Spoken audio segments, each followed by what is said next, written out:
Okay, 1:31. Going to call a meeting to order, and thank you all very much for attending. I just spoke with Mr. Doyle, who will be joining us shortly, so we'll have a full crew up here.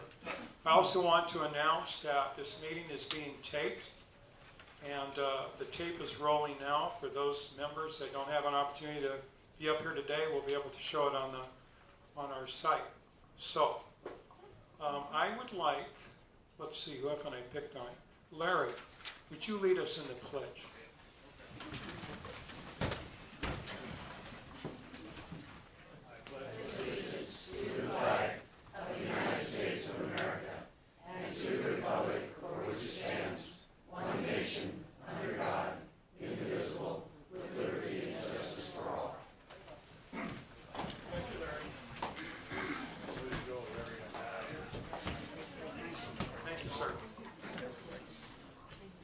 Okay, next up, we have Ms. Carney. What do we have for our minutes? I move to approve the MLCC board meeting minutes dated January the 25th, the executive meeting minutes dated January 13th, 21st, and 28th. Do we have a second? Second. Any discussion? All in favor? Aye. Motion carries. Announcements, food and beverage. Most of you know we're going to have David Walmsley's retirement party on March 3rd from 3 to 5. Saturday, March 14th will be the St. Patrick's Day party here at the club. And Thursday, March 19th will be the committee appreciation luncheon. We've scheduled a town hall meeting on Saturday, March 7th. I think it's at 1:30. I think a blast went out for the CC&Rs and bylaws. The ladies' luncheon leg will be Wednesday, March 11th at the Classic Club in Bellatrix. Thank you very much, Trish. Okay, next up will be our member comments. And Trish, do we have anyone? Andy Carney. Mr. Carney, please come up.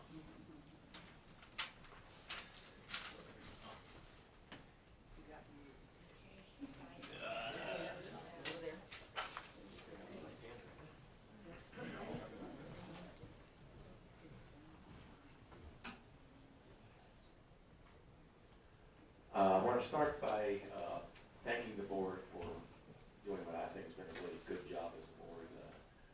You've done a lot of great things. I spent several years on the board way many years ago, and I know if you do it right, it's a lot of work and a lot of commitment, and I appreciate that. You've become a very cohesive group, and obviously the key ingredient that holds everybody together with the secretary, my wife. Maybe I'll get lucky tonight.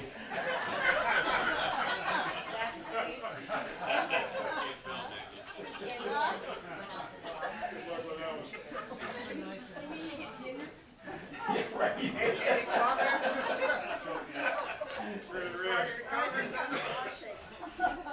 And based on my experiences of being on the board for several years, I've learned that the quickest way to make enemies in this club is to get elected to the board. So again, I appreciate you putting up with all that.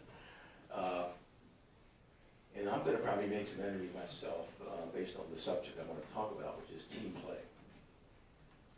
It seems to be a very loosey-goosey exercise at this club. I confronted David about it a few days ago to ask who was in charge. I got this kind of blank stare. There's a team play captain. The team play captain goes to David, says we're going to play this such a days, and it just sort of happens. In doing so, we wind up taking 8 or 10, sometimes less, premium tea times and shoving members to the afternoon because of that. Now, I realize that's a bit of a financial conundrum because if you move team play to the afternoon, it may impact your outside play revenue. But, I mean, the real benefits of team play are really the guys that play on team play because they get to play down at the valley, other courses down the valley, excuse me, for a $20 cart fee, which is the same thing that we charge when they come up here to our club. So we're kind of giving that away as well. The other issue with team play, as I see it, typically, if you're playing on the morning of the team play, you get very disappointed when you're behind team play, because it's very, very slow typically. So there's not a lot of upside to the team play thing, except for the few people that are involved in it and get to play the other clubs. There is one group, and I'm not sure which one it is, I think it's one that Prim runs, that does play in the afternoon. So I don't see why all team play couldn't be scheduled for afternoon activity. The main problem I see is that I don't think there's a real policy for team play, and I think there should be. So I'd like to see the board address it. Whatever decision you make is fine with me, but not really, but just kidding. But I think there should be something official in writing that addresses what we do at team play and how it affects the membership. Thank you. Thank you very much, Andy. Okay, any other, Trish? I have one person that would like to speak on number 5 when they get there, the general manager's report. Okay, I'll bring that up then. at that time, okay, thank you.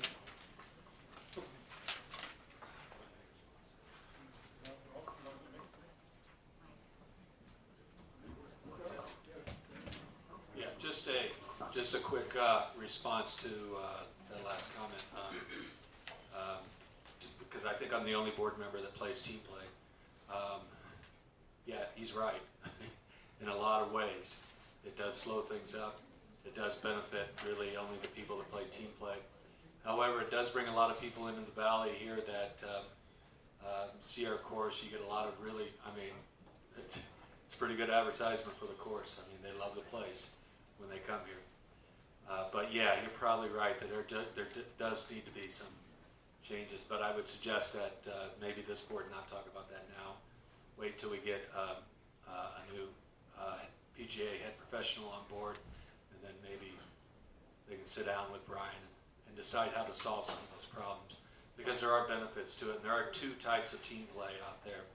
And you know, we do have an abundance of teams here. We have 2 teams in 1 league.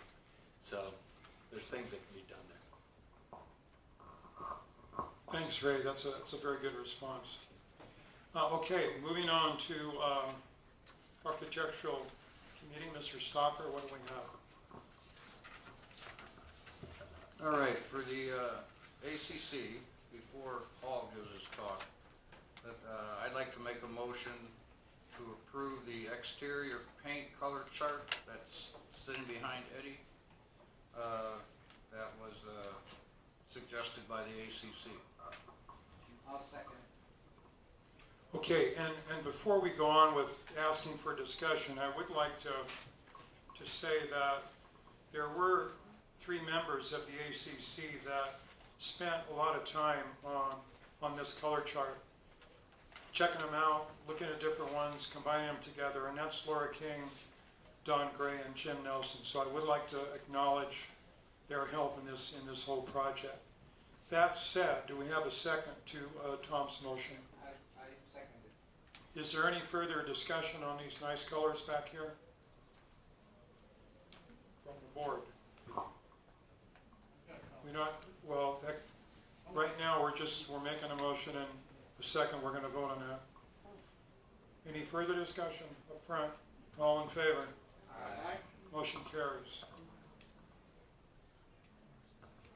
Okay, the second thing we have to go over is we have a couple variances that the board needs to okay.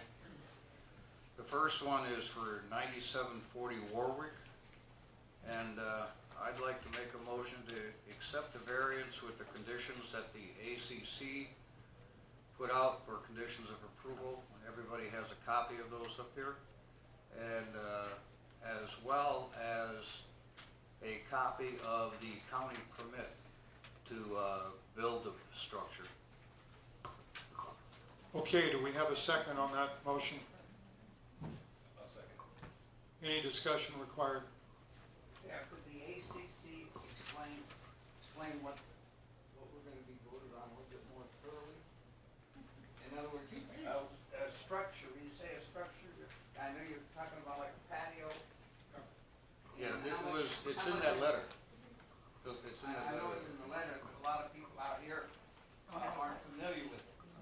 for a patio that was built, and we needed a variance because the interpretation was that it was in the easement between the golf course and the house. Since then, the attorney has worked with us, and we had misinterpreted that. The actual easement is from the wall of the house to the golf course. The other part of this is that a county permit was not obtained. So our CCNRs say that you need to have a county permit when you get the permit. And since he didn't get the permit, he didn't have a county permit. So we need to see that also before we can okay the variance.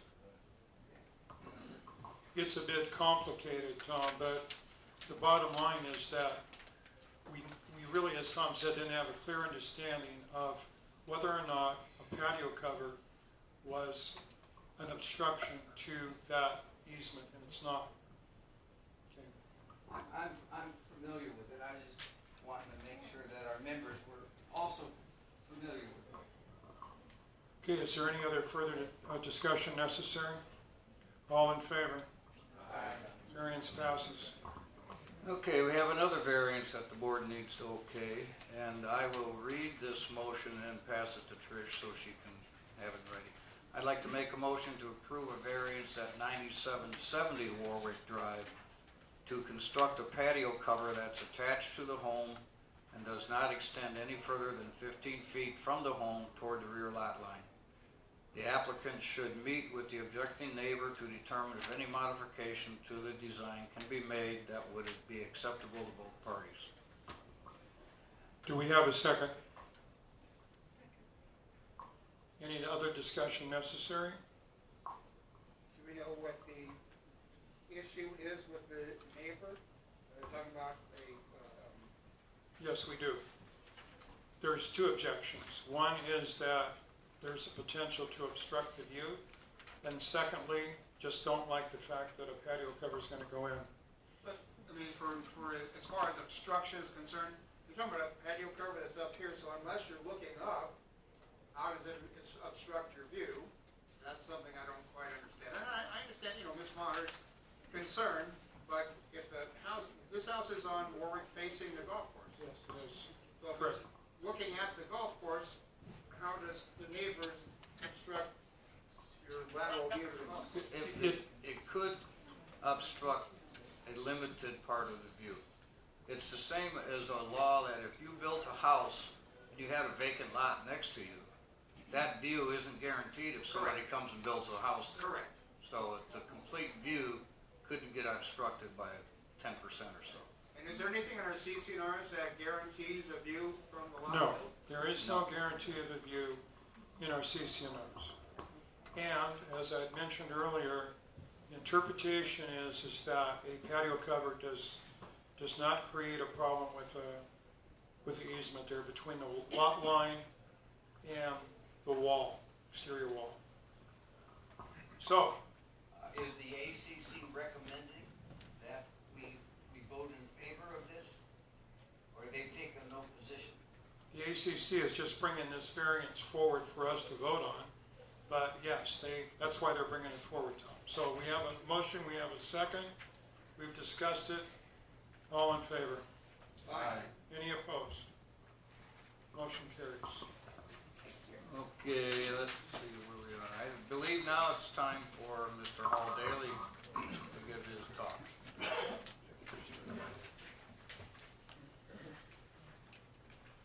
So the ACC, first of all, thank you for working on a color chart with us. And thank you for our,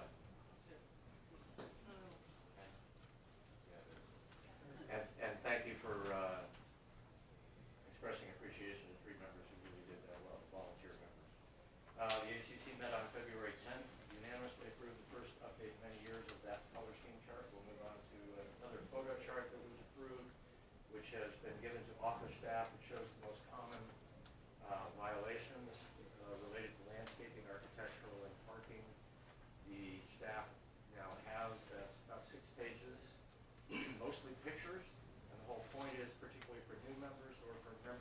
receive a violation and they want to know, hey, what's wrong? They'll be able to show them example pictures of it, and we'll have to update it. And Don, since you're here, thank you. The ACC assisted in working with a representative of owner on another variance request, which was withdrawn.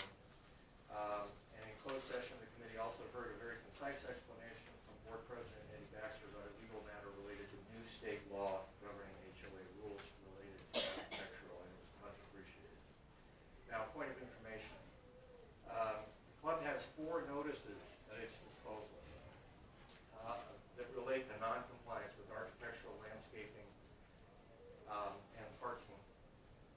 And those are a warning notice, a violation notice, a hearing notice, and an expedited hearing notice. The first 2 notices, a warning and a violation, give a deadline for when the club expects the matter to be cleared up, fixed, or towed away. The last 2 notices, a hearing or an expedited hearing, require a member to attend a meeting of the board's compliance committee on a specific date and at a specific time window, or to respond beforehand in writing to explain oneself. The notices are not always sent out sequentially. I'm reminding the board of this as well as members. The club can legally send out any of these 4 notices in order to remind and motivate members to comply with the rules. The reasons are twofold. Number 1, will not make them popular. A few members have serious violations that the club determines to be addressed very promptly or even immediately. Number 2, a very few members have demonstrated a tendency to game the system by postponing compliance, thus leaving an eyesore or worse, a health hazard, until they face a hearing where they may face a penalty. The penalties can be financial, loss of privileges, both, and other sanctions. To claim an architectural, landscape, or parking violation was remedied by the time of the hearing, usually after 1 and often 2 deadlines for clearing up the problem were ignored, is not an adequate defense for noncompliance. The point of penalizing members for noncompliance is to serve as a stern reminder to the vast majority of owners, more than 90% of them, to comply, who do comply with the rules, and to let a tiny minority game the system only serves to embolden them further and to continue to ignore notices about violations of the rules. Everybody knows the best way to avoid all this is to obey the rules in the first place. It's also a huge disincentive to getting volunteers to join the ACC. One last point with the board. The ACC for the last almost 2 years has been doing what it calls optional or pre-meeting site visits. For the purposes of these are for major issues that are about to come up in front of the ACC. And that is we ask voting members of the ACC to visit the properties where we know we have a problem that's on the agenda. I would respectfully suggest you might want to tear a page out of the playbook for your compliance committee. And if you have questions about stuff on your agenda, or if you have ones you're seriously concerned about, go out and look first. It helps us immensely. And more than half of our voting members do it every month. Much appreciated. Thank you very much, I'll appreciate that. Okay, anything else, Tom? No. Okay. We don't have any condominium report, we have no declaration committee report, so we're gonna move on to finance. Michael, what do you have for us? First, I'd like to move that we approve checks over $1,000 from the operating reserve accounts for January. Do we have a second? Second. Any discussion? All in favor? Aye. Any opposed? Motion carries. Second, I'd like to move that we approve the finance and credit reports for January 2020. Do we have a second? I'll second. Any discussion? All in favor? Aye. Any opposed? No, just make one quick comment on the January reports. We're in the midst of going through our audit, and there's a number of adjustments and things that will be coming back and made, and some of the spots where there were discrepancies between what's shown on the reports and what the final report will be after the audit will be cleaned up, hopefully in February, but certainly by the March P&Ls, we'll have those all completed after Next, I move that we consider RCA 2020-09 from clubhouse maintenance, an amount not to exceed $4,100 from the reserve to replace the speed sign on Augusta Boulevard. Do we have a second? Any discussion necessary? All in favor? Any opposed? Is that an aye, you oppose? No. That's a no. Okay. Motion still carries. Go ahead. Next, I move that we consider RCA 2020-10 from clubhouse maintenance in the amount of $29.77 from the reserve to replace a water heater at the inn. Do we have a second? Second. Any discussion necessary? All in favor? Any opposed? Motion carries.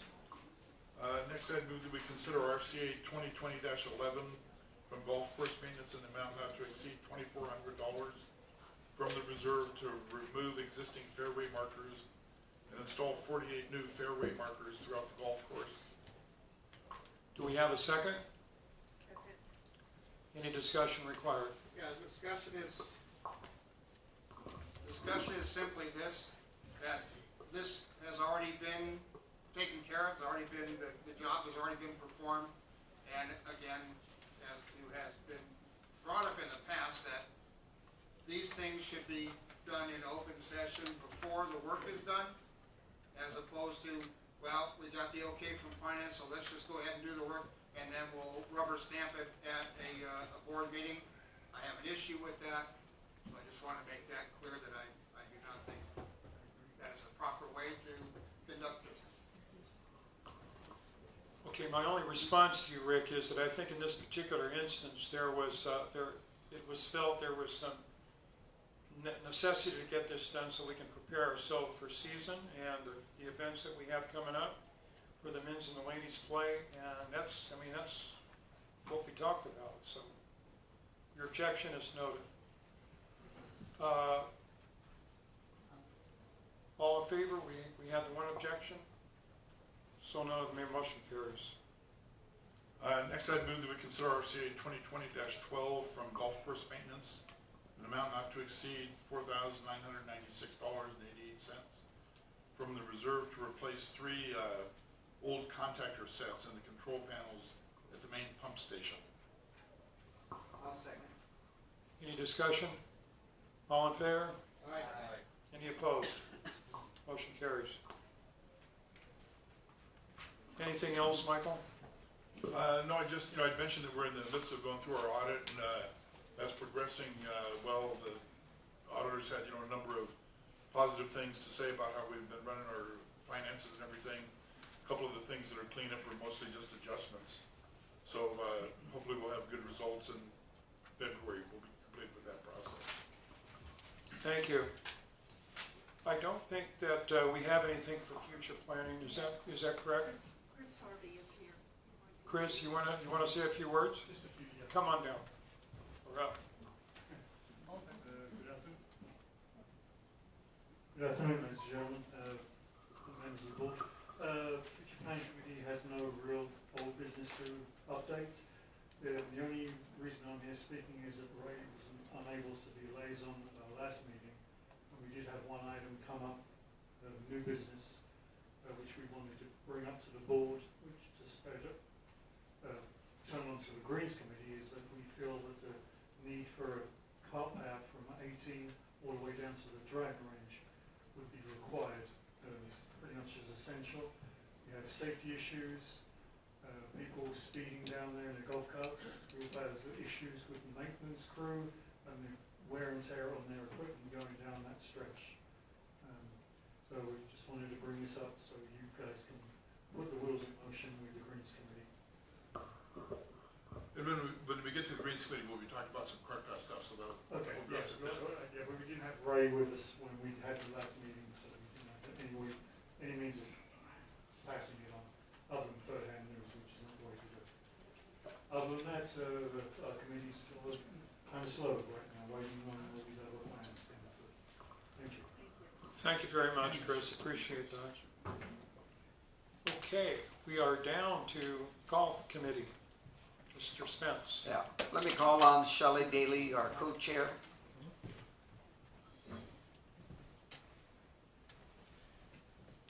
Mainly, the committee's been working on the calendar for next year, and my dream was to have it before the board in March, but it looks like April will be it. We do have a very tight schedule next year in terms of planning events and moving things around accordingly. And what's kind of funny is that Easter for next year runs really late. So the women's big invitational will be later than it usually is. So that is something that we need to put out there now to get people to plan for that and find volunteers who would like to do it next year, because Denise and Betty have assured me that this is their last year doing it. So anyway, a couple of things coming up on the calendar, and it's a very, very busy one. The MGA Club Championship is this weekend. The MGA Senior Club Championship is also on March 7th and Sunday, March 8th. The MGA Member Guest Weekend is coming up on March 26th through March 28th. The WGA Club Championship, the Senior and the Super Senior Club Championship will be on the 21st through the 22nd. And then, of course, the first weekend in April is the Women's Invitational. So there's a lot happening in March and April. Encourage all of you to sign up for these events and support the MGA and the WGA. Thank you. Shelley, thanks very much, appreciate that. Is there anything else, Tom, on the golf committee, or is that it? That's the report. Thank you. All right, we are down to the Greens Committee. Mr. Doyle. Yeah, just touch on a couple of the activities that are going on there. We've got the conversion on hole 15 is underway in terms of the planning and everything. I know we have the drawings, and I'm not sure are those framed it up yet. And give you a snapshot of what the hole's going to look like once it's completed.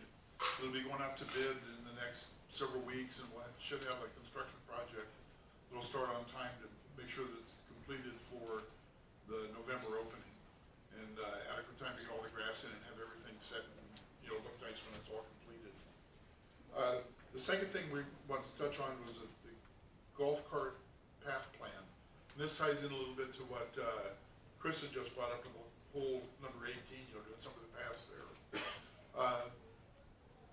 Bill Aldridge and a couple of the other fellows spent quite a bit of time driving around the course and taking a survey of the condition of the cart paths all around the course, how wide they are to facilitate some of the use for the equipment going up and down the cart paths, and have put together an outline for areas that need to be improved over the next several years as we work on that project.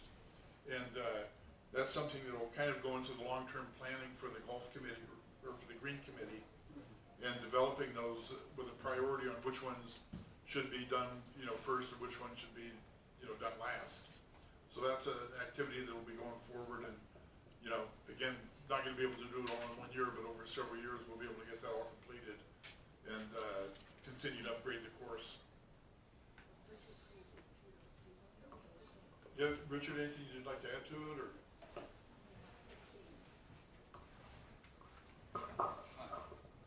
Yes, you've covered the essence of what we accomplished this month. The timeline for hole 15 is pretty much on schedule. We're a little bit behind, but we've got a timeline of posting, getting bids, committee picking the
Richard, thank you very much. Is there anything else, Michael? No, that'll do it. Go ahead.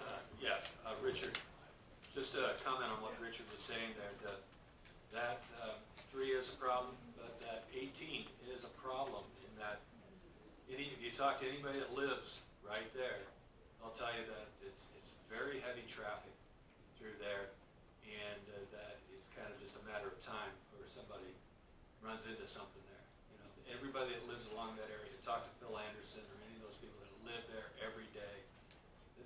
It's an issue. Future planning does have a point here, but that we need to get something done there. Thank you very much, Ray. Okay, we're on down to House Committee. Tom, what do you have for us? I'd like to call on Wendy Scott, our chairperson.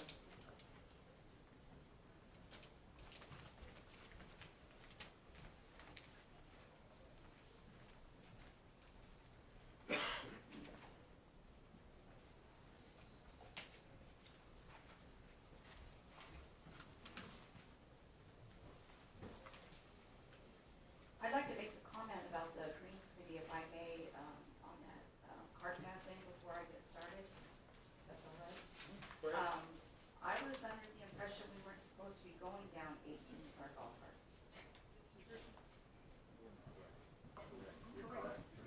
You're correct. We're not right now. That is correct. All right, so on to the House Committee report. Board of Directors, General Manager, and members of LCC. When you came in today, probably, or possibly in the past few days, you'll probably had an opportunity to view the 3 rendering possibilities for our clubhouse remodel that the House Committee has been working on so diligently for the past few years. Of these 3 renderings, 2 show areas that were not discussed in the House Committee or recommended to the board by the House Committee. The bar area is not what the board voted to approve when they approved a plan that was not recommended by the 4 professional building contractors of the subcommittee or the House Committee. The renderings of the sand wedge is a project the House Committee knew nothing about until these renderings appeared. We were told at our February House Committee meeting that we would get to see the renderings when the rest of the community did, and so there you have them. The contract for $32,500, which we signed with Pearson Architects Incorporated, stated that 6 3D colored computer-generated renderings, a $3,000 design service, was included in our contract, and that they would be provided to help visually describe the design concept. The board hired a separate company that came up with the renderings that you see today at an additional $1,000. I don't know if that $1,000 was on top of the $3,000 that was included. House Committee knows nothing about that. None of this was done to the knowledge or inclusion of the House Committee. When the House Committee learned of this, we were told that this is past precedent that was set up in the previous remodel about 15 years ago or so, in which the committee diligently worked on and then the board took over the project. Other things in the House Committee that we voted to have toiletry baskets added to the upstairs bathrooms, and the hairspray in the women's bathroom has already been stolen 3 times. Could be more than that by the time we get to our next meeting. I don't know if the men's bathroom basket has ever arrived or survived, since I don't go in there. And nobody gave me feedback. So, we discussed a dog park, and the project has been tabled. We also, we previously discussed Desert State by the dumpsters. This was previous to December. And the project was dropped because no one wanted to head to that. At the February meeting, we were told that a landscape designer had been hired to give us renderings with a list of plants needed for the project. So, it was recommended to me when I came in today that maybe we want to hand these projects over to future planning, since House Committee has nothing to do with them anymore.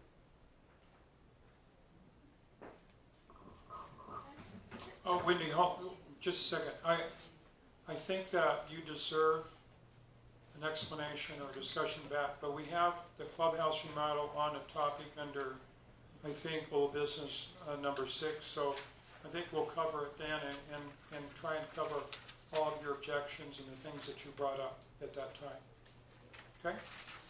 Thank you. See where we are. Member communications, I guess, is next. Trish? I have no report. Come on, Melissa. Come on down here and talk to us a minute. High level of communication. I'm trying to move it along. Thank you. I have no complaint, I've heard no complaints, but I'm willing to answer questions all month long. So if you have anything for me, let me know. I've got it. Thank you. You're welcome. Thank you very much, Melissa. Appreciate that. You're welcome. All right, Trish, I guess you've got neighborhood watch going. Yes, Larry's here to give Come on up, Larry. Don't forget to move it along.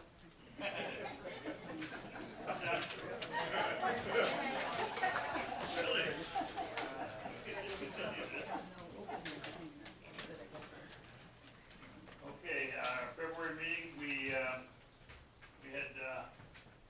219 hours, no, that was January through February. 219 volunteer hours, 1,342 miles on our patrol car with 13 patrol persons. Our team total for almost 8 years, coming up in April, 24,791 volunteer hours, with the total of miles driven, 116,101. In our meeting, we had a new sergeant from the sheriff's department. He gave a brief report. There was like 27 calls, and there's I think 5 for service, 5 written reports. He recommends alarm systems and cameras. I'll just give a little report on a few of the incidents.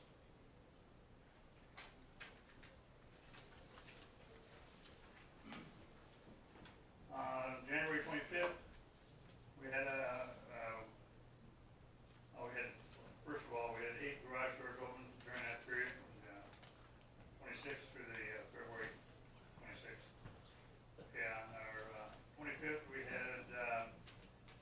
were told about a house on Brookline, 9930 Brookline, to keep an eye out for squatters. There've been people trying to get into that house, according to the neighbors. And anyway, the house is up for sale or whatever. So we're keeping an eye on that for squatters too. 126, approximately the same house. They talked to a locksmith was there, and he had already replaced two locks that were broken. And he was there for the second time. 129 on 9711 Lido Court. Realtor posted no trespassing signage in the window. It's good sort of property for us to keep an eye on. February 5th, house on Eaton Court was broken into and tools were taken. Got information from the neighbors. I've been trying to contact that person. He's remodeling the house, and I've been over there like 3 different times trying to catch him, get a little more detail about what was taken. February 6th, on Warwick, there was somebody's tailgate that was locked. It was tampered with apparently a screwdriver, and it was probably about the same time that next door there was a motorcycle ignition that was tampered at the same time, which would happen around January 15th. We want to thank the Mission Lakes office for the update in our address book in our patrol car. And Brian, thank you too. It's very handy now. We were just like 3 years backdated, and we have a lot of new phone numbers, and it really helps us to contact people and with the numbers up to date, and hopefully with some of the renters' numbers too. This one is especially for Carla Long. This white truck on Saturday is finally gone after 45 days.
4769 Pinehurst, eviction notice was, put on the door, so, or people were given eviction notice, as of the February 25th. One of the other things too, I mentioned before that, our citizens on patrol have, regrouped, this is our third year now, with all the citizens on patrol throughout the Coachella Valley. And we have our annual meeting on the 18th, in which everybody's invited. It's over at the Palm Desert, Community Center there. And, we're gonna have the new sheriff is gonna give a speech. It's like a 9 o'clock till 3 o'clock, but there's several different speakers throughout the day. And it's, very enlightening, really. Our next meeting will be on March 10th. Thank you. Larry, thank you very much, appreciate that. Mr. Stocker, Pool and Recreation. Okay, I'll give a quick, little talk on what went on so we can try to keep it moving. And I see Kevin's here, so Kevin, you're welcome to add in when I get finished here. The first one, the ADA bathrooms, we have a scheduled topographical survey that needs to get done on that, and that should be fairly quickly done. And we're waiting on getting a rendering of that whole project so that we can post it for the members to see. Here's one.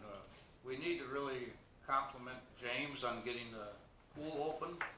He got it open a week earlier than what was scheduled, so that worked out really well.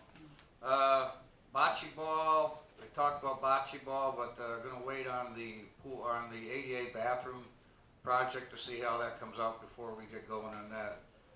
And Ann Fergala has had at least one trip that to the Cabot Museum in Desert Hot Springs that was attended by members. Kevin, you have anything?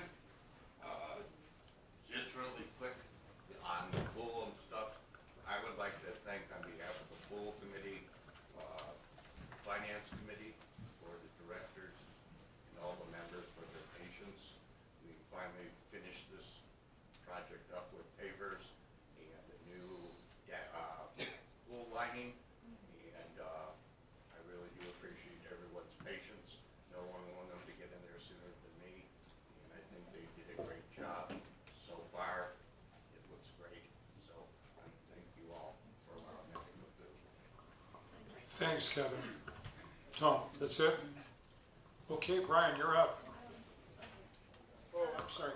Trish, And Clifford would like to speak on number 5. on what? Number 5, Brian. Ken, excuse me. Ken, would you remove your hat, please? Would you remove your hat, please?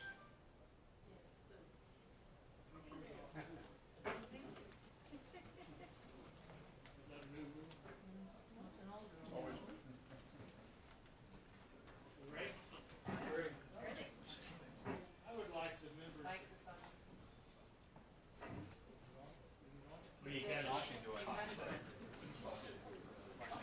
like the members to take, is it working? Yes. I'd like the members to take a good look at the procedures that the board approved this year. Supposedly they approved it, without going out to the members. We can't hear you. Right here,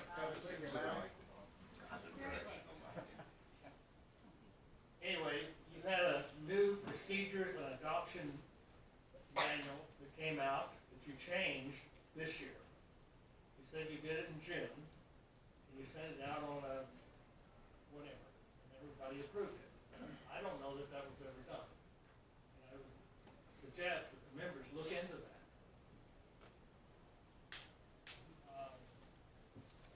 I would hope with this new construction that's coming up, we would have licensed contractors. And I would hope you wouldn't break it up into 2 parts.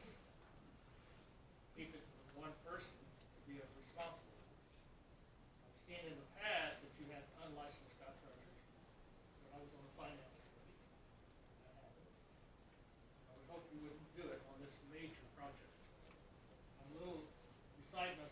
you're doing this major project and reworking the flooring that you worked earlier, I know it's gonna be damaged. Anyway, one contractor should be responsible, should have a license contractor. I also have noticed that, when they mow, they're letting the grass lay on the concrete.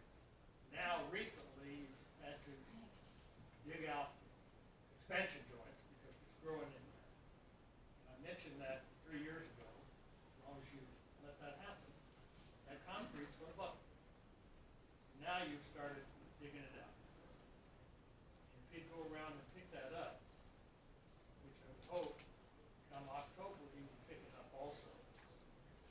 Scheduling on some of that, I'm not pleased with, because it does blow into the backyard. And I'll, again, this year, report it to the dust allocation once it starts. We also have the attorney. I think he's going to lead you down the criminal path here, because I just went through a procedure with only 2 members of the board. And I should have had the whole board listening to it, according to the bylaws. But anyway, that's your attorney, it's gonna lead you down, and we're gonna end up paying more fees like we're paying, I guess we're still paying for the workman's comp 10 years later. And the nepotism on different committees, I'm not pleased with, that's discrimination. Hours played, 3.5 hours when I was at Wilshire Country Club. We used to go through and get done within 3.5 hours. And I've been into this for 10 years. Why it takes 5 hours here, you know.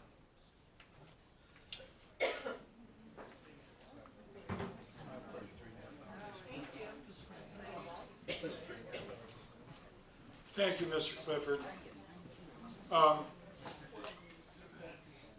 Everybody, hold on a second. I think there's a couple of things that ordinarily I'd let this go, but I'm not sure what procedure manual you were talking about. I'm going to let that one go too, but licensed contractors, we require that with every project.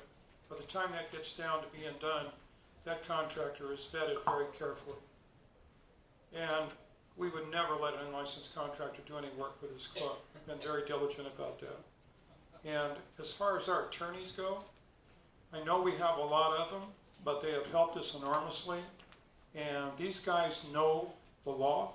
We have specific specific lawyers for our HOA, for our labor agreements, and these are experts in their field, and they will not lead us down the primrose path.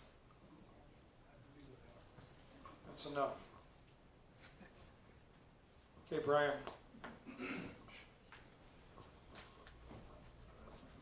All right.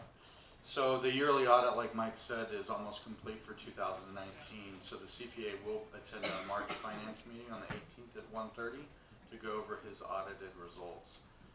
So we still can talk a little bit about the January finance packet as it relates to revenue, because he's not going to be auditing the revenue that we've generated for January 2020.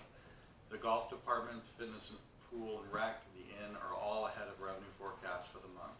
Food and beverage, although $7,000 better in revenue this year, trails the forecast by 16%. And those are all numbers that you guys can look in your finance packet. We have an increased food and beverage activity in the month of February. You're really seeing that through the sand wedge and some of the outside play, and upstairs for some of the theme nights. The weekly flash reports show favorable improvement this February over 2019. So that's really good. We can't wait for the finance packet to be generated for this coming month.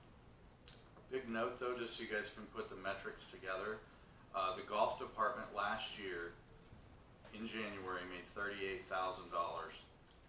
This year the golf department has made $71,000. So beautiful weather, no rain, that kind of stuff. That's an 85% increase over last year. I just spoke to David a couple days ago. We're 30 rounds away from eclipsing last February. So if you guys think about it, last February we had a lot of rain, but we didn't have any rain. So where are all these people coming from? It's the marketing, it's your golf course, it's how we're treating things. just to kind of tie back to the RFCA, the approval amount, we do try to always have those go through the board meeting. But RFCA 2020-11 in the amount of $2,400 was under my approval limit, and I wanted to get that done. We saw a bunch of stuff on social media that the guests were complaining that the club would help themselves if they had some better signage on the golf course and markers in the fairway. So we felt that was important for the club to have as we try to get this outside play and meet budget for that. As long as, you know, we have these things, we try to address those. Plus for our membership, I think the signage that we put out in the golf course before we opened, I think a lot of members have appreciated that, the new signs. And then that ties back to the fairway markers in the golf course. There was some that were a little crooked, but Raphael is addressing those. I'm happy if anybody sees one that's a little off, please send me an email. I'll definitely take care of it with Raphael.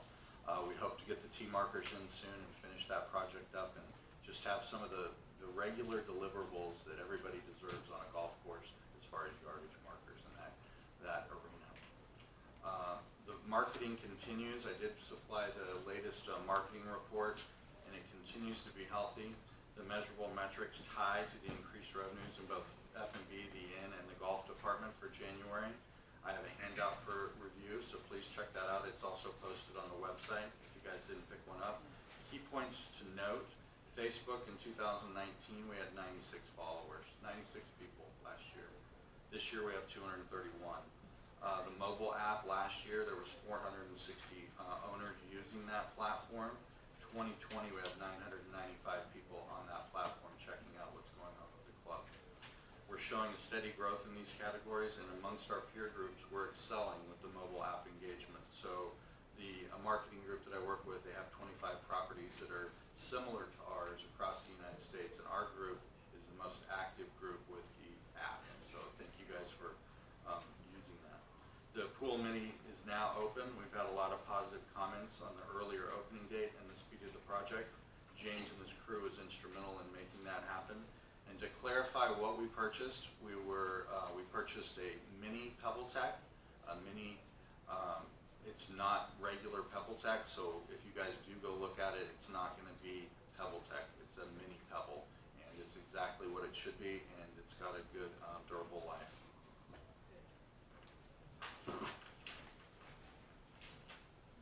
Food and beverage, we do have a lot of excitement going on. We do have, of course, David's retirement party, March 3rd, and then the St. Patrick's Day on the 15th. The committee appreciation luncheon, Diana's creating the BEO, which is a beverage event order. She's going to send that out all to the committee chairs, and they can provide feedback on the menu choices. We're probably going to start with what we did last year, and if a committee chair wants to change the item, just please have your feedback go back to Diana if you'd like to see something that you'd like to see on the menu there. I think she's starting with salmon prime rib and a vegetarian option. She'll send that out in the next couple days for your review. April 3rd at 3 o'clock, we plan on closing the pool area for the WGA Ladies Invitational. We'll have plenty of signage out for that. Please plan on using the pool before 3 o'clock that day, because after 3 o'clock it will be closed for the tournament event. They have a luau planned out there for their tournament, and it's going to be a really fun event for their tournament, but we will have to close it down for the evening just so we can make sure that happens. And like I said, you know, I'm available, my door is open, email, call, whatever you guys need, we're happy to try to accommodate that. So thank you. Thanks. Excuse me. Thanks, Brian. Hank. What kind of warranty we get on the pool this time? I mean, is it hopefully 10 years at least, so we have to do more work on this pool? Seems like every 2 or 3 years we get something. Yeah, we have a standard manufacturer's warranty on it, Hank. But just let me say. 10 years? Just let me say a couple of things on that pool. You know, we looked at this in November rather October, to try to get it done at that point, because we knew it needed some help. But we couldn't find a contractor that could do it at that time. They quoted us 60 days for the project and almost triple the amount of money we paid for it in this project. We found a great contractor that got this thing done under 30 days, He did a heck of a job. If you notice when you were out there, when they were demoing, you saw the pink spray paint all over the wall, the bottom and the sides of the pool. Those were all areas that had essentially were ready to show the rebar in there. And those all had to be cemented over, new rebar put in, new plastering done over that. This contractor also acid washed the bottom of that pool and the sides to help the curing process to get it done. I can't give you an exact how many years is it going to last, but we suspect it's going to be in there a while without having anything else done to it. So I feel very confident about that. Okay, anything else, Brian, or is that it? Okay, this brings us down to old business, and the first topic on here is our clubhouse update. And I want to handle this a little bit differently. Brian, I'd like for you to start out and just give an update of where we are, and then I'd ask the other board members that have anything they'd like to say about this. And I think particularly Mr. Goyle, who's been working on some of the financial for this, may also have some comments. So Brian, why don't you start on that? All right, so originally on, because the project, we have been working on it quite a while. The architect, Craig Pearson, he lost his renderer. On his recommendation, he had a person that could do the renderings for the club. He's also going to be the same person we're going to engage with to do the renderings for the pool area. So it wasn't a choice by the club to pick a renderer to do these renderings. Craig Pearson said this guy would be the guy to do it. He's done a couple of courses in the valley. He's done 350 clubhouses in his tenure. He's got a wonderful website if you want to see his projects. His name's Tim Castor. He's licensed, he's bonded. I mean, he's a solid individual, and he was the one that our architect recommended for us to have renderings. The modified bar that we're looking out there was off of a modified Plan A. The renderer said that, let me see what we can do, the designer. So maybe there was a little bit of a change, but I know we wanted a little bit better for our bar out there. But as everybody's asked me, those are just for everybody to review. We have a lot of stuff on our plate that's actually come before the clubhouse remodel. The club has been working diligently since August to get the bylaws and governing documents, and we're finally there. Those are going to go out to you guys on Monday. They're done by our attorney, our HOA counsel, Wayne Gorelnick. He's going to be here at 1:30 on Saturday, March 7th. So if you have questions about those, please take the time to come over and talk to him about why we're making these changes, whether it relates to state law or whether it relates to cleaning up some of the language that was a little bit antiquated in our governing documents. Once we get past the town hall, then we'll absolutely have a town hall about exactly what's going on with the clubhouse remodel. So I hope that kind of clears up a little of the confusion. Our architect just didn't have a renderer, and he recommended that person, and that's why we have those in the foyer right now. Okay, Rick, go ahead. Yeah, are we addressing Wendy's concerns from earlier? Is that what we're talking about? I'm going to have some of the other board members chime in, and then I'll say some things. Go ahead. The one thing, as Wendy pointed out, part of our agreement with the architect was for him to provide the renderings. He lost his employee or sub-employee to do that, and it was like, oh, sorry, can't do it. You guys we'll give you $3,000 towards the renderings. Turns out we spent $8,000 for 4 renderings. We were supposed to have 6 for the $3,000 that we got back. I was in strenuous opposition to going down that road. I thought that should have come out of the architect's pocket to provide those renderings, as it was part of our contract. But as you see, I did not win my vote. Any other comments by any of the board members? Yeah, I have a couple. One thing that I've been asked by a number of members is, can we see something that gives us a total overview of the whole clubhouse project? Because we did make some amendments to that original architectural design. In the back of the clubhouse on the floor where Brian's office is, it was recommended that we have a library or a card room, call it what you might, also a private dining area back there. And we didn't show that design And so we've asked the architect to go back and redo this design to show the changes, that being one of them, also to show the bar where it's at with this design that we have, and also to show that the dance floor is moved into here and that we have that area built out there.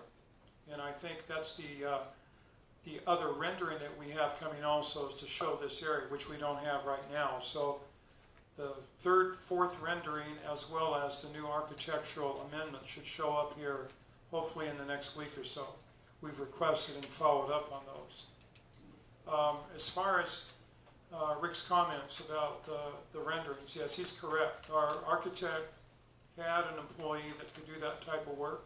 Whether or not it was of the quality of what we have sitting out in the lobby, I don't know. What we have sitting out in the lobby is from an architectural design firm that has done somewhere around 400 country clubs across America, including a number of those here in the Coachella Valley. And I'm sure if you guys have seen those, that you will say, yes, this is a top quality architect. And hopefully we can end up with a clubhouse that looks something like that. And as Brian has mentioned, once we get through some of the things we're working on right now, because we have our elections coming up, we have the bylaws coming up, once we get through these, we'll get to a position where we can have a town hall on these renderings and the clubhouse remodel and provide facts and figures, that something that you can, get your arms around, see just what it might cost and how we can pay for it without affecting your dues and assessments. Yeah, that would be good. We will do it. Okay, and I will take a question because I know it's, an important project. Yes, Bob. Well, Eddie, thanks for pointing your finger at me. I didn't know if you could see me or not. Anyway, I know you're a busy guy and you're looking everywhere, but I just got a couple of quick comments. And I'm looking at that figure of $32,000 for these renderings, when nobody had any idea except you people as to what it was going to look like, because there's been no town hall meetings as to whether we should even do anything with this building other than keep it so it's functional and it meets up to codes. You could get an interior designer for $32,000 and maybe a lot less than that and maybe a little bit more to walk through here and tell us what we need to do to make this thing look better than it is. Not rebuild it from ground zero up and do all these other things that you have these renderings for that nobody likes if you haven't been out in the community. Because everybody's wondering, why did they do these renderings when we've had no input as to whether we even want to do it?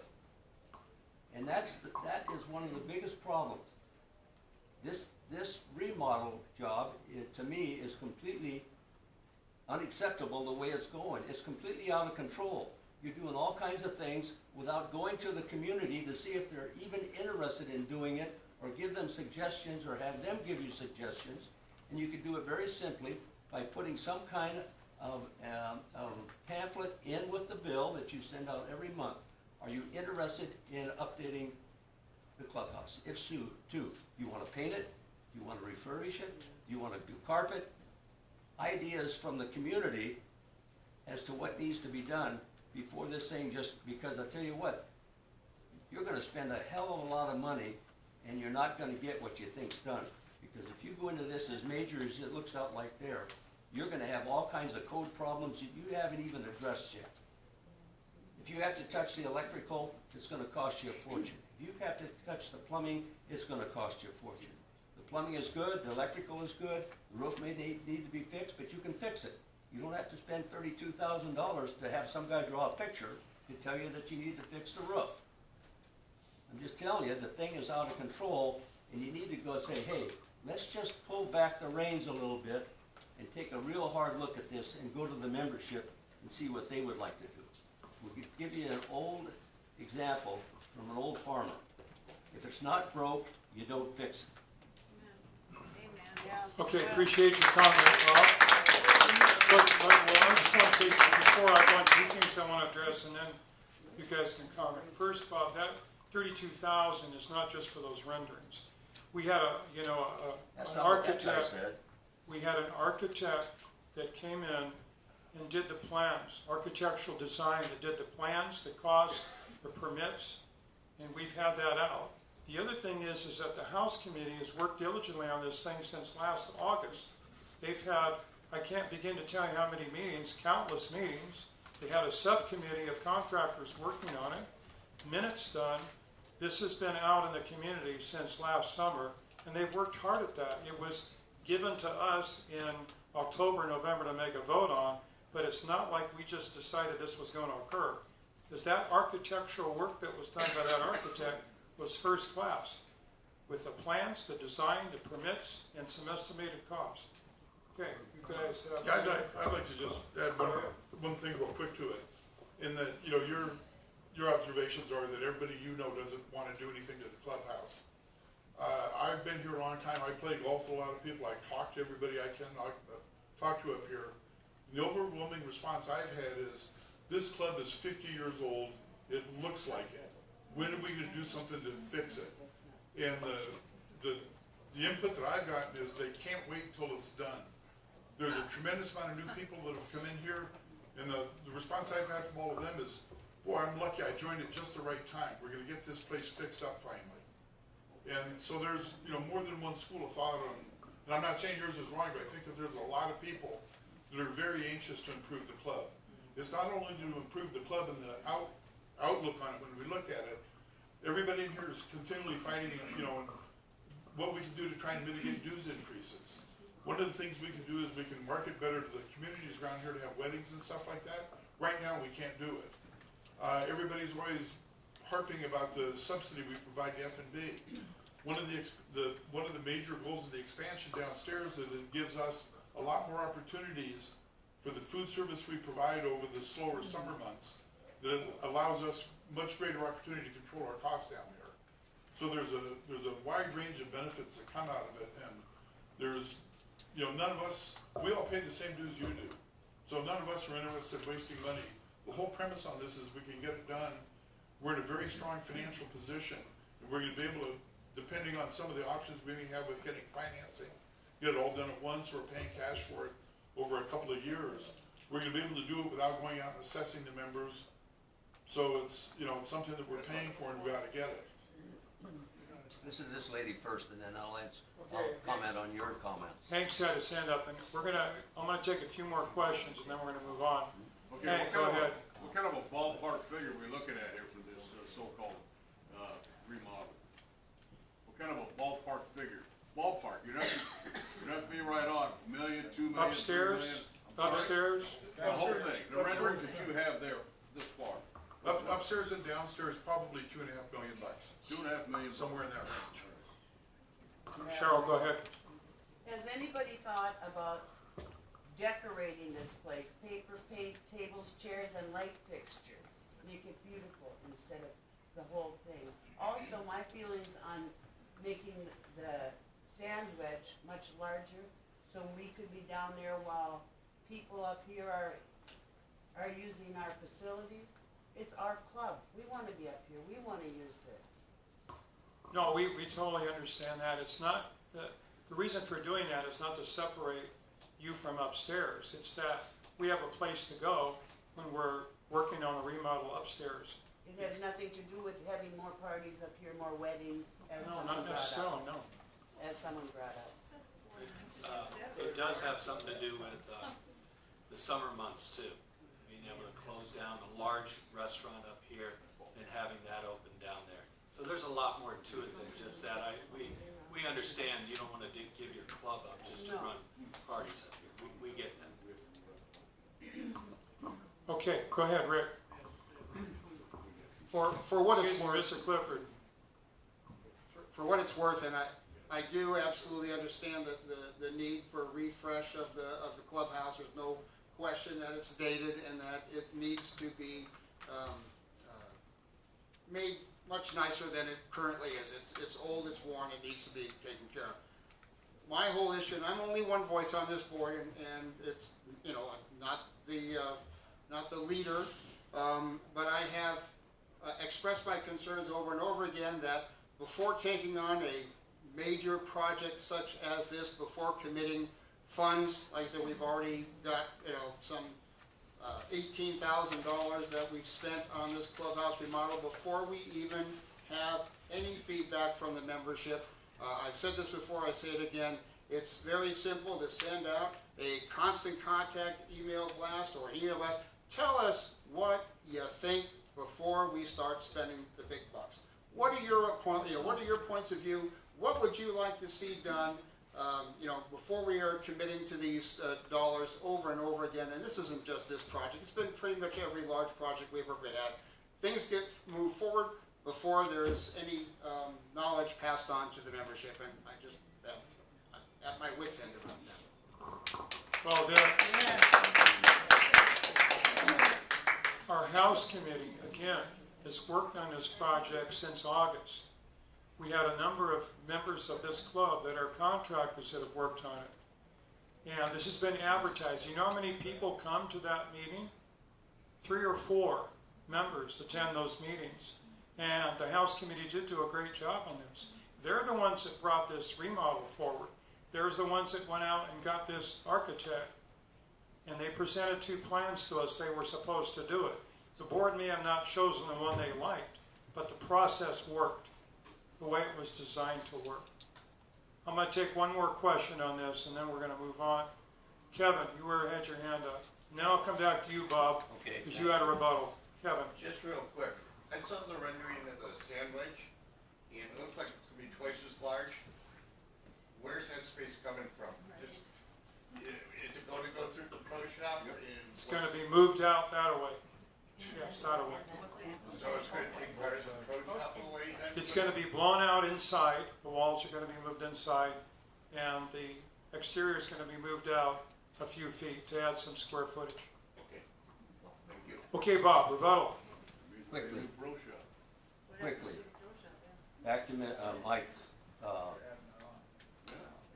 When you have the meetings, the meeting should have began with the community. It shouldn't begin in these committees that get these grandiose ideas of what they want to do. When they get those ideas, they bring it to the board. It's board's responsibility to look at the project in relationship to the total picture. Can we afford it? Can we not afford it? What's the benefits for it? What are the downsides of it? You say, well, we can do all of this, or we can only do part of it, but we'll do part of it this year, we'll do part of it next year. That's future planning. Okay. My other question was, there's a workman comp that was brought up here. What do we actually owe on that? And why shouldn't we pay it off instead of remodeling this building? So let me address that CRMBC issue, because it's very near and dear to me because I've worked on it for the last 2 years. We are going into arbitration on March the 10th in Los Angeles against 2 defendants in this case. And we have a very good chance of prevailing in that action because we have not let them just take us to task. We have fought back. We've filed a suit against both those entities because it was not handled correctly, and we've not let it sit. And we intend to prevail, I can tell you for sure. Okay, good, thank you. And last question. Okay, I have a question for what Ray said. If I understood you correctly, if this project goes forward in the summertime, you will close the dining room, and those of us who are here all year long will only have a sports bar. We won't have a dining room. Well, the idea, I don't mean that you're gonna, board the place up here. I mean that it gives us more options to look at when there's not as many people around here but yes, it does give us some options. I mean, the other option is closing up completely, and I've heard that a few times from people, the closing up in the summertime. So, no, we're not going to close everything down completely up here. It just gives us some options when it comes to that. And that's it. Don't you like it when somebody else gets a tough question besides me? Yes. I'm sorry, I didn't see you when you... I just wanted to clarify one thing. This did not start in August, and I know you didn't mean that, this has been going on for years. Yeah, years. When Jim Avant was the chairperson for the House Committee, he worked very hard for, I don't know, was it more than a year? 2 years I was on it. Okay, so, yeah, Ray was on that committee. He worked for 2 years trying to get a company to do a survey, to put out to the membership, and ask the membership what we wanted to do with this. That was turned down. And I was opposed to that survey. And Ray made a very good comment at the time. One of the companies that we found that would do the survey would also then, if we, anything that we did, would get a percentage of any upgrades that we made. That was part of why I was opposed to that company. But Ray made a very good comment at that time as a committee member. You can get a survey to say anything that you want. So it depends on who makes the survey, who writes the survey, what the outcome is going to be. But this project of redecorating or remodeling, whatever it's going to be, has been going on for probably about 5 years, that I know of. Susan. Yeah. Susan was here. She worked on it. We spent a lot of money. Yeah, it has been going on for that long, and it would be nice to get a clean survey out there. It didn't happen, and I know Jim wasn't very happy about that. I haven't seen him at a committee meeting or board meeting since, but you know, but it just seems like, it does seem like there's just a few people involved in all this stuff, and then when, you know, some stuff starts showing up like renderings, and everybody's, you know, well, you know, what the heck is this stuff? You know, is this what you're going to do? Well, we don't know that that's what we're going to do, but we felt like we've had to spend a little bit of money at least, and it does seem like a lot, I will agree, to get a product that we can at least show the members, this is what we kind of have in mind. Now, is this what you want? And if it's not what you want, if you want to have somebody come in and redo the place and you know, replace light fixtures and paint and, you know, that's it, then that's okay too. At some point, the membership is going to make that decision. I mean, we can't spend $2.5 million without you guys, you know, okaying that. So I know it comes in out of left field sometimes, but it is, you know, this is what we've got so far. We're going to have some more stuff, and we'll get some more information on that. We're going to have a town hall and say, this is what we're proposing. If you want to vote for it, and you think that's how we should proceed, then they'll vote for it. And if you don't, well, then we're back to, I guess we won't. Yeah, we'll have somebody come in and remodel. So it is going to come to you. It just, you know, we don't have 1,000 different opinions at the beginning, and I don't know if that's good or bad, but we've had a lot of them. We've had a lot of opinions. Let me. Wait, well, hold on. Tom, we have one comment from Tom. Move on, because we got to get through this meeting. Go ahead. Yeah. This project has been going on for almost 5 years, and if we hired that company to do the survey, it'd have been about $30,000. It was about the same. And then we would have to give them, I don't know, 5% of every company that came in here and did a job for $500,000. They'd walk away with 25. I don't know what's 5% of 500. So then we'd have to pay them again.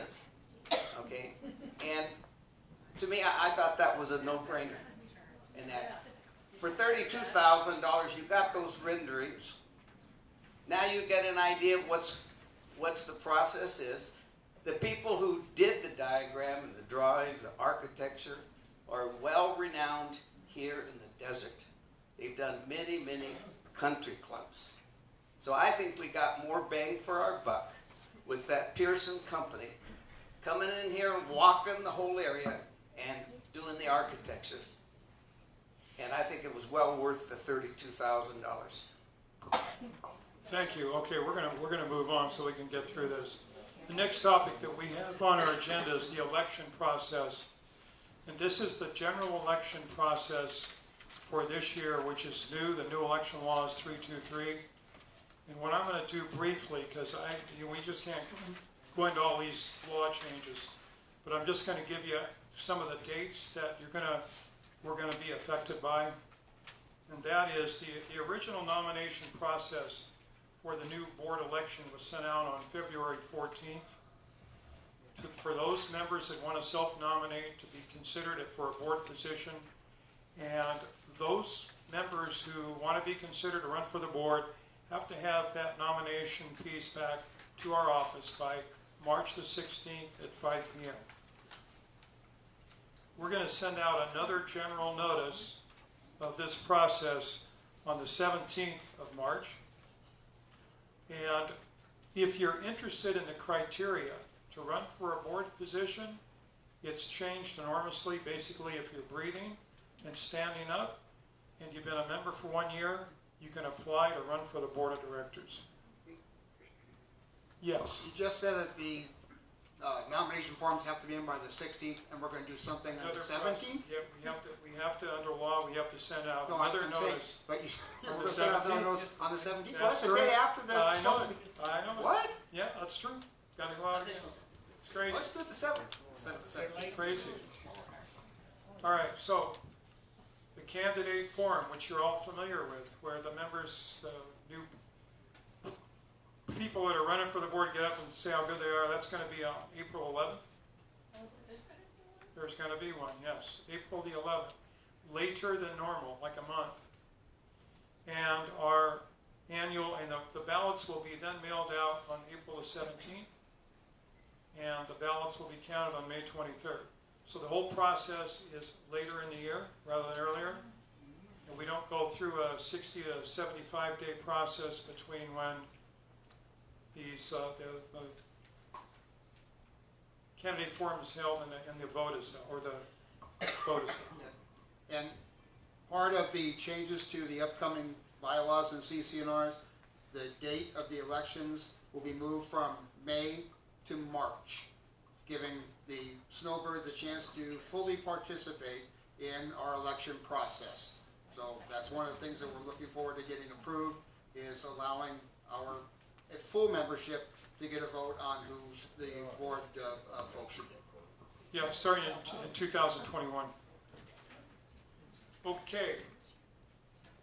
CCNRs and bylaws. We pretty well covered that. We have a town hall on the 7th. I'm gonna get to that one. Next, I'm gonna do this bylaw first. It's just dates. The 7th, the ballots will be sent out, and on April the 1st, and March 2nd, and returned on April the 1st, and counted on April the 4th.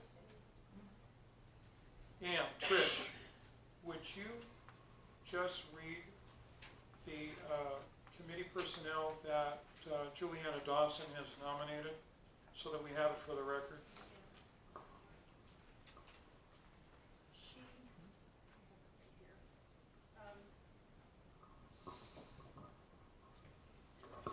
Juliana Dawson will be the Inspector of Elections. On her committee will be Barbara and Harry Avant, Patty Blissett, Dean Carter, Pat Kofelt, Judy Grant, Sandra Gray, Sharon Masters, and Dwayne and Elizabeth Lydell. That's her committee. That's a good selection. Okay. We need to accept those? No, we don't. All right. Let's move through this. The union update, quickly. We've been going through union negotiations to try to come to an end for unfunded liabilities for the last 2 years. These unfunded liabilities have been out there since we started our union agreements back in about 1971. And the board over the last 2 years has decided to try to put an end to this because we have no idea how much these assessments and unfunded liabilities will be. In 2017, that amount for unfunded liabilities went up to $659,000. With an estimated 20-year payout on that, we were looking at just a little bit over $900,000 that we would be responsible for. And the board decided that we are going to go to task with the union and try to get those unfunded liabilities reduced to a more reasonable level. And we spent the last 20 months in negotiations and finally came to an agreement. I think it was dated March or January, something or another, 20th. Anyway, what we ended up with is negotiating down from $659,000 payable over 20 years to $527,000 and some change payable over 5. So, because the union wanted that longer period because of the interest rates involved in that. So we not only got a reduced amount in terms of our total assessment responsibility, but we also got less a period of time. And there's no prepayment penalty in that agreement. So if we decide or we can get to the point where we pay it off in cash, we'll pay it off. Otherwise, we'll be making quarterly payments similar to what we've been doing all along. Any comments you guys want to make on this? Are we good? Okay. All right, we're going to try to move on with the new business. And Hank, hold on a second. We're up here. All right, under the new business, we've covered the pool repair and the clubhouse. We beat that to death. But there's one subject that I'm going to bring forward that has to do with a personnel matter that occurred here at this club. And as reasons of privacy, we're not going to mention any of the names, but going back a couple of weeks, Brian and I received a flurry of emails from members. And I don't know, we got 6 or 8 or 10 that were concerned about our personnel matters, our handling of employees/employees in terms of salary and other matters that will remain private. And they weren't just, what's going on, but these emails were copied to 40 and 50 other members at a time, and they were unpleasant, I guess, to say the least. And I want to say that we appreciate all of your comments about employees because we care like you do about who works for us. They are our employees. But if we're going to have those kinds of information exchanged, at least let it be based on facts and not rumors, innuendos, false information, and things that simply aren't true. Some of this, and I'm going to read some excerpts of these emails that came to us. I am writing this letter in response to near outrage by several club members. In fact, the goal, if need it be, is to start a petition to correct a poor decision by the board in response to the failure to show respect and support to a certain employee. Another email. I think that is a disgrace. What is wrong with this board? Another. I strongly urge you to right the wrong that you did. I particularly like this one. Every time we get an efficient employee who the membership likes, the board manages to get rid of them by not giving them either enough hours, benefits, or pay. I just want to say that on behalf of our board, that's simply not so. We care for our employees a great deal. We have a very good employee manual. We have very good personnel policies. Our direct line managers go to a lot of trouble to develop budgets that are brought forward to the finance committee. And the finance committee spends weeks and months going through these suggested wage increases, salary increases, everything that goes on at this club, at which time it's then brought onto the board. And it's not something that we take lightly. And I would just, I want to just say that we appreciate your comments, but let's base them on facts, because when these rumor mills get going, they're crazy. And to get to the point where this last comment I'm going to read, because it's particularly interesting. He was saying where, I like this one. There are some members of the board who people genuinely want to vote for, but in many cases a choice is the best of two evils. The board is supposed to represent the membership, not their own power-hungry interests. I can assure you that this board of directors sitting up here is one of the most cohesive we've had in years. And I can say that because I've been on the board for 4 years, and we as a group, we may not always agree to certain things, but we get along at the end of the day, whether or not our issues different. And I just want you to know that we in fact represent all of the membership, not just a small group. We have everybody's best interest at hand. Okay. My soapbox. Couples four-ball. Who would like to start comments on that? I'd like to make a motion, starting March 1st, we allow the couples four-ball tournaments or play they've been having for the last couple of years. I'll second it.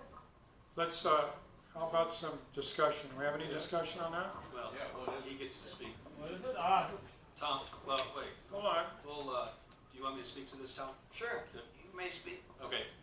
Four ball is, we play alternate shot on Sunday. So you get these couples out there that play alternate shot, whether it's with one ball in play, and, but there's the guy tees off on one, and the wife hits the second ball, and you hit the third ball, and so on until you hole out. If you've ever played alternate shot, that's, kind of how alternate shot works. Over the years, we've had times when we played with 4 couples out there. And so what'll happen is you'll have 4 carts. And but you only have 4 balls in play. And we always play like a match play. So if you're out of a hole, you're out of a hole, you just pick up and you move on. None of those 4-ball groups out there slow anybody up. However, some people don't like having the 4 carts out there. So then we split up into 2 groups of 2, and there's only 2 balls in play again, and now you're waiting all the time. And quite frankly, when you're playing, you're playing a match play hole by hole, with only two couples, it's not as much fun. And there's quite a few people that play this. We have 22 people sitting up here eating dinner or eating lunch and having some drinks afterwards last Sunday. That I counted. There were 6 in our group, and there were quite a few in the other group that was over there, had the whole table full. So, what we would like is to be able to play this on Sunday. And there's been a little bit of controversy, I guess, and I'll leave it up to the others that don't agree with it, but to tell you what that is. I think as a board member, we need to look at our activities and which ones we think are important to our members. Not just what the pro shop pro thinks we should have in that. I don't think we have to say whatever the pro shop guy says, we go with. As a board, we need to look at the benefits. We've had several different activities over the years that I wholeheartedly support. We used to have a skins contest 10 years ago on Sundays, and we had a great turnout, men in that. We've had other events, and this 4-ball is one of them. And I can't see anything why we wouldn't approve it, because I see the couples out there playing and having fun, and I think it's fantastic. I wholly support this. I still go by my house and they don't take that much time. Rick, you want to find any comments on this? My only concern is that, and I, appreciate everybody wanting to have, individual events that they can play together as couples, and that's all fine and good. My only concern is this is something that can grow into a problem when you have, let's say there's another group say, well, we like to play fivesomes, and we're going to have 3 groups of fivesomes, and we're only going to have, so now we have this to concern ourselves with because we like the 5 group, and then you might have another go, we like to play a Scotch event, and now you've got a bunch of individual groups of members determining to the club pro how things would manage on the golf course. It's my opinion that we leave that to the professional Does he think it's something that's proper, that can be properly managed? Will it not impede on the enjoyment of the rest of the membership? If that's his determination, I'm fully fine with that. I don't think the board should be making decisions about how the pro runs the golf course. That's all. Trish, what do you think? I agree with Rick in that, first off, we're in the process of hiring a new golf professional. David will be leaving. And I think the golf pro could decide, looking at the tee sheet on a Sunday, that in that afternoon, there's room for those people to play, that want to play. But I would also like to know if it's restricted, or is it open to all membership that wants to play the 4-ball? You may. Okay, first of all, there's a couple of things I'd like to answer there. One of them is, obviously, if you wanted to play with 5 balls in play, that would not be allowed. We don't allow 5-somes out there. So, I mean, I don't think that's an argument against allowing 4 balls in play, which is a normal foursome on the course. If any of these groups got behind, they should be handled just like everybody else that gets behind. They should be told to close the gap. If they don't close the gap, then they should be told to skip forward. But I can guarantee you, if you ever played in those, and maybe, you know, Ron Berlin or one of Gus Lisa or some of the other guys out there can attest to this, we don't fall behind. We are always waiting, even when in the times that we've been allowed to play 4-ball. Now, is it open to everybody? Well, yeah, I think everybody should be allowed to make their groups and get on there, of course. But just like, you know, picking the people that you want to play with, we kind of pick the couples we want to play with. So certainly it should be open to everybody. And, you know, having the club pro tell me what kind of game I can play out there, you know, we have a group that plays a scramble every Wednesday. I mean, would we have somebody tell them they can't play a scramble? These aren't things that take more time. They're not. You know, if a group's falling behind, there's another way of handling it. We have a marshal to handle that now too. These are things that take, this is normal golf. The only difference is you have 2 people that are playing 1 ball. And so one hits one, the other hits the other.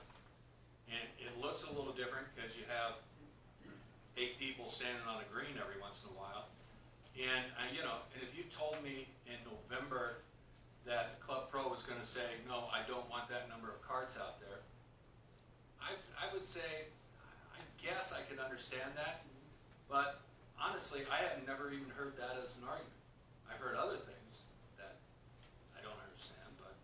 They have 4 cards out there, you have 4 different people playing.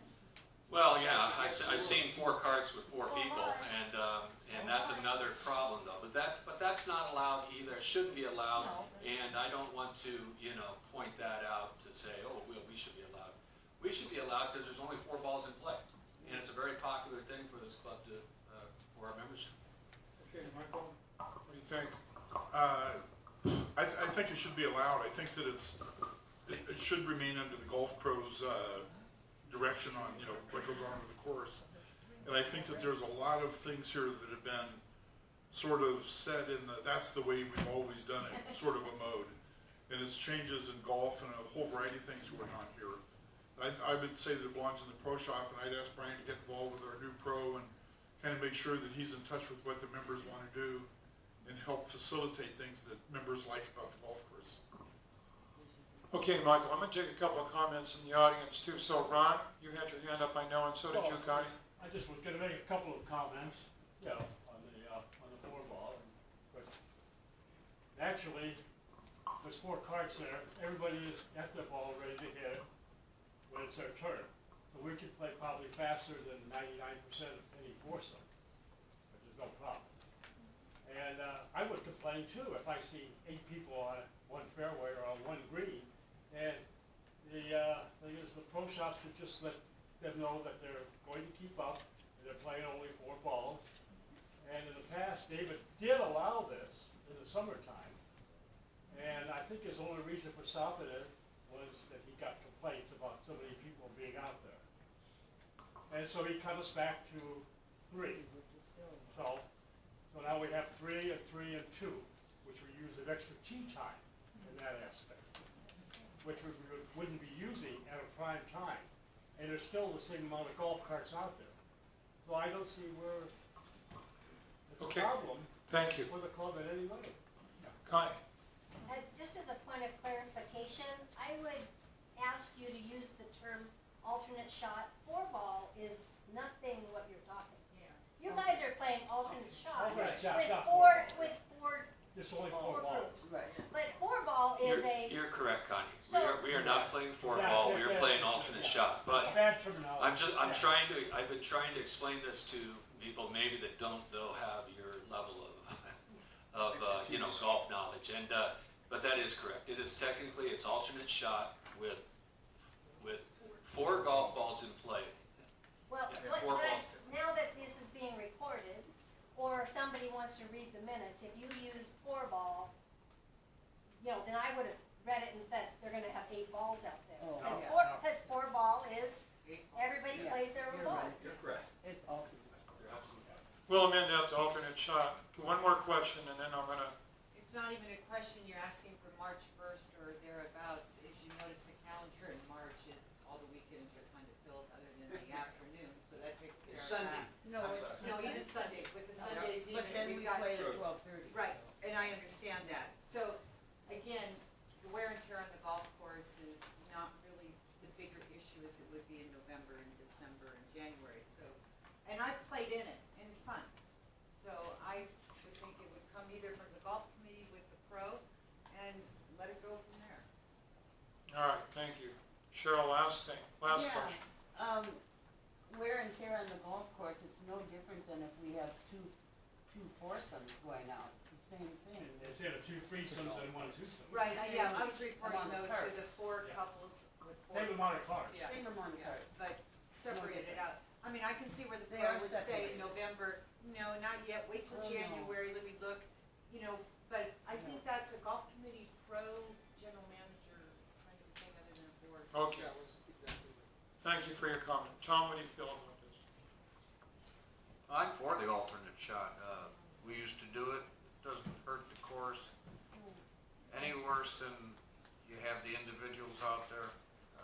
You can get more people on the course if you use alternate shot, and that's what it's all about, getting as many people out playing as you can. And more So I'm people for it. coming up to the club later to have drinks and lunch.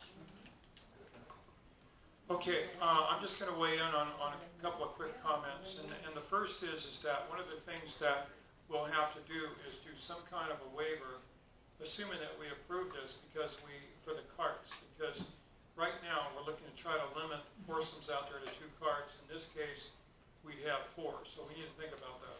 Can I speak to? do that for years now. Yeah. Let me speak to that one though, because I'm looking at the current rule, not the ones we were voting on.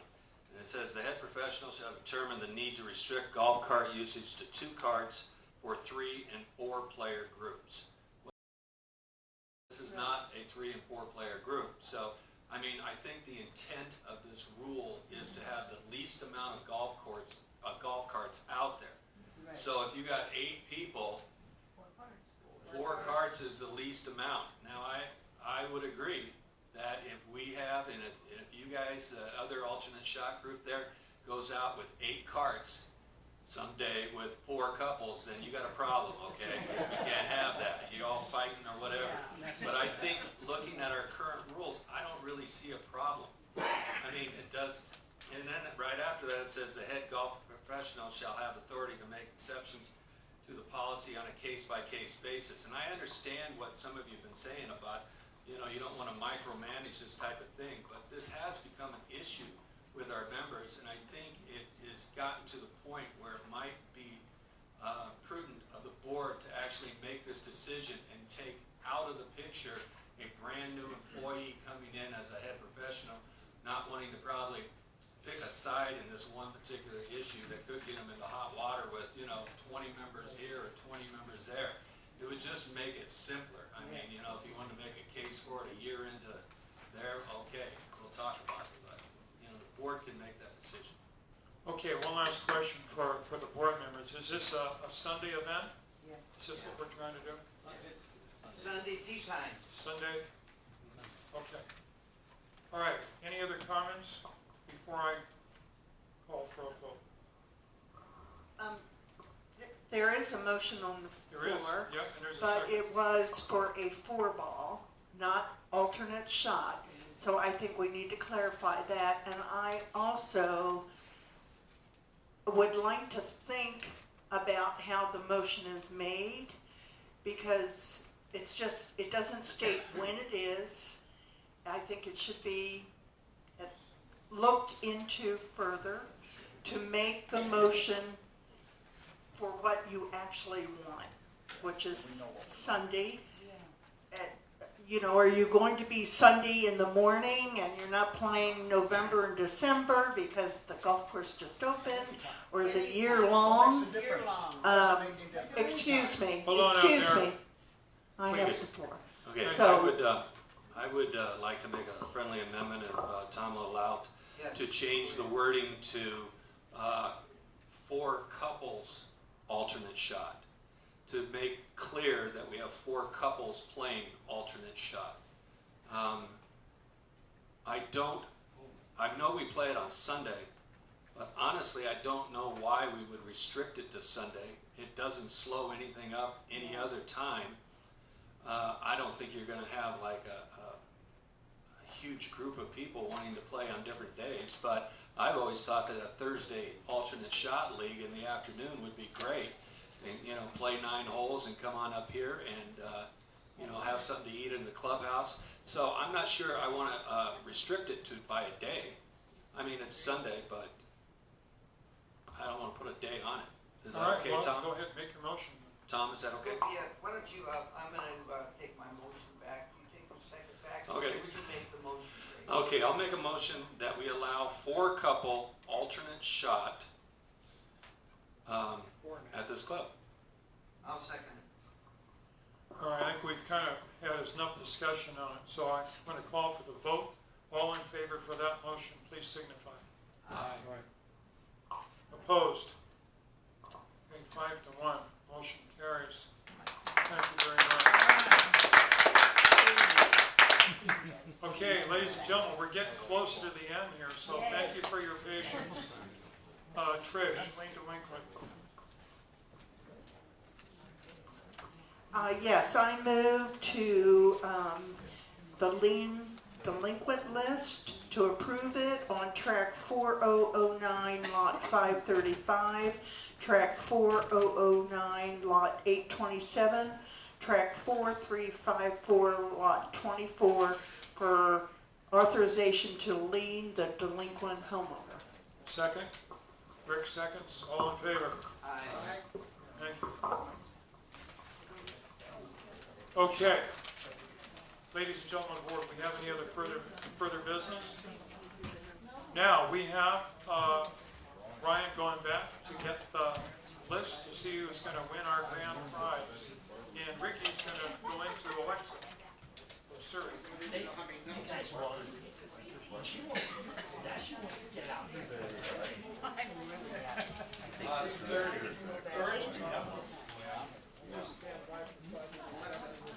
Pick a number between 1 and 30.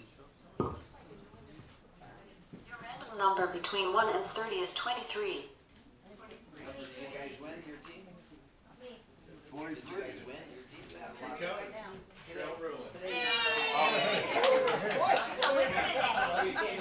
Thanks, everybody. And for the board members, you have a 3-minute executive session, so please stay put.